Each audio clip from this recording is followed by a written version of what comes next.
প্রথম দফা, প্রবাসে মারা যাওয়া সকল বাংলাদেশি নাগরিকদের মৃতদেহ রাষ্ট্রীয় খরচে দেশে নিতে হবে।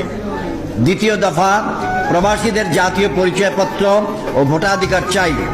তৃতীয় দফা, বিমানবন্দরে প্রবাসী হয়রানি বন্ধ চাই।